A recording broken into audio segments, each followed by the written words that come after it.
अध्याय 8 रोटियों का दूसरा चमत्कार। उस समय फिर एक विशाल जनसमूह एकत्र हो गया था और लोगों के पास खाने को कुछ भी नहीं था।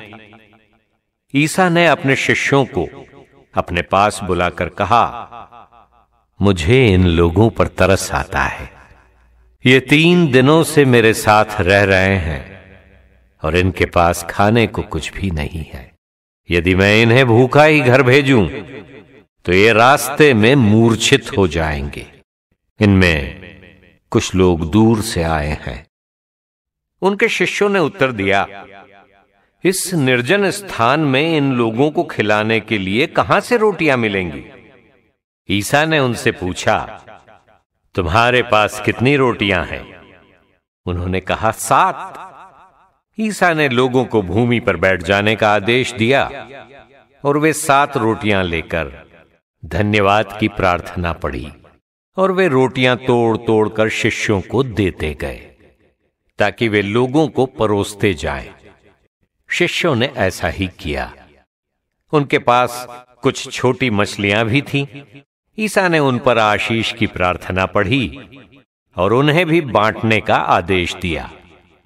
लोगों ने खाया और खाकर तृप्त हो गए और बचे हुए टुकड़ों से 7 टोकरे भर गए। खाने वालों की संख्या लगभग 4000 थी। ईसा ने लोगों को विदा कर दिया। वे तुरंत अपने शिष्यों के साथ नाव पर चढ़े और दलमनूथा प्रांत पहुंचे। चिन्ह की मांग। फरीसी आकर ईसा से विवाद करने लगे। उनकी परीक्षा लेने के लिए वे स्वर्ग की ओर का कोई चिन्ह मांगते थे। ईसा ने गहरी आह भरकर कहा, ये पीढ़ी चिन्ह क्यों मांगती है? मैं तुम लोगों से ये कहता हूं, इस पीढ़ी को कोई भी चिन्ह नहीं दिया जाएगा। इस पर ईसा उन्हें छोड़कर नाव पर चढ़े और उस पार चले गए। फरीसियों का खमीर। शिष्य रोटियां लेना भूल गए थे और नाव में उनके पास एक ही रोटी थी। उस समय ईसा ने उन्हें यह चेतावनी दी, सावधान रहो, फरीसियों के खमीर और हेरोद के खमीर से बचते रहो। इस पर वे आपस में कहने लगे, हमारे पास रोटियां नहीं हैं, इसलिए ये ऐसा कहते हैं। ईसा ने ये जानकर उनसे कहा, तुम लोग यह क्यों सोचते हो कि हमारे पास रोटियां नहीं हैं, इसलिए ये ऐसा कहते हैं? क्या तुम अब तक नहीं जान सके हो? नहीं समझ गए हो? क्या तुम्हारी बुद्धि मारी गई है? क्या आंखें रहते भी तुम देखते नहीं और कान रहते भी तुम सुनते नहीं?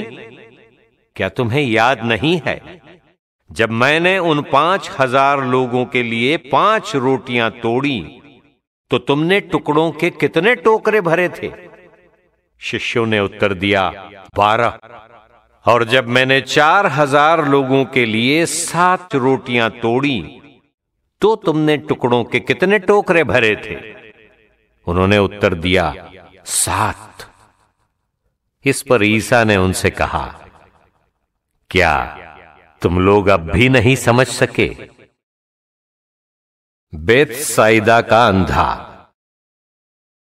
वे बेतसाइदा पहुंचे। लोग एक अंधे को ईसा के पास ले आए और उनसे ये प्रार्थना की कि आप उस पर हाथ रख दीजिए।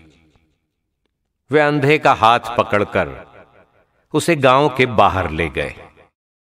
वहां उन्होंने उसकी आंखों पर अपना थूक लगाकर और उस पर हाथ रखकर उससे पूछा, क्या तुम्हें कुछ दिखाई दे रहा है?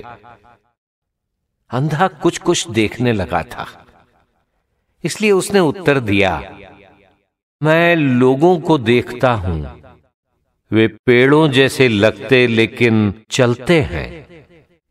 तब उन्होंने फिर अंधे की आंखों पर हाथ रख दिए और वो अच्छी तरह देखने लगा। वो चंगा हो गया और दूर तक सब कुछ साफ साफ देख सकता था। ईसा ने ये कहते हुए उसे घर भेजा, इस गांव में पैर मत रखना। पेत्रुस का विश्वास। ईसा अपने शिष्यों के साथ कैसरिया फिलिप्पी के गांव की ओर गए। रास्ते में उन्होंने अपने शिष्यों से पूछा, मैं कौन हूं? इस विषय में लोग क्या कहते हैं? उन्होंने उत्तर दिया, यूहन्ना बपतिस्ता। कुछ लोग कहते हैं एलियस, और कुछ लोग कहते हैं नबियों में से कोई। इस पर ईसा ने पूछा, और तुम क्या कहते हो कि मैं कौन हूं? पेत्रुस ने उत्तर दिया, आप मसीह हैं। इस पर उन्होंने अपने शिष्यों को कड़ी चेतावनी दी, तुम लोग मेरे विषय में किसी को भी नहीं बताना। दुख भोग और पुनरुत्थान की प्रथम भविष्यवाणी। उस समय से ईसा अपने शिष्यों को स्पष्ट शब्दों में ये समझाने लगे कि मानव पुत्र को बहुत दुख उठाना होगा। नेताओं, महायाजकों और शास्त्रियों द्वारा ठुकराया जाना, मार डाला जाना और 3 दिन के बाद जी उठना होगा। पेत्रुस ईसा को अलग ले जाकर फटकारने लगा, किंतु ईसा ने मुड़कर अपने शिष्यों की ओर देखा और पेत्रुस को डांटते हुए कहा, हट जाओ शैतान, तुम ईश्वर की बातें नहीं बल्कि मनुष्यों की बातें सोचते हो। आत्मत्याग की आवश्यकता। ईसा ने अपने शिष्यों के अतिरिक्त अन्य लोगों को भी अपने पास बुलाकर कहा, जो मेरा अनुसरण करना चाहता है वो आत्मत्याग करे और अपना क्रूस उठाकर मेरे पीछे हो ले। क्योंकि जो अपना जीवन सुरक्षित रखना चाहता है वो उसे खो देगा, और जो मेरे तथा सुसमाचार के कारण अपना जीवन खो देता है वो उसे सुरक्षित रखेगा। मनुष्य को इससे क्या लाभ यदि वो सारा संसार तो प्राप्त कर ले लेकिन अपना जीवन ही गंवा दे? अपने जीवन के बदले मनुष्य दे ही क्या सकता है? जो इस अधर्मी और पापी पीढ़ी के सामने मुझे तथा मेरी शिक्षा को स्वीकार करने में लज्जा अनुभव करेगा, मानव पुत्र भी उसे स्वीकार करने में लज्जा अनुभव करेगा जब वो स्वर्गदूतों के साथ अपने पिता की महिमा सहित आएगा।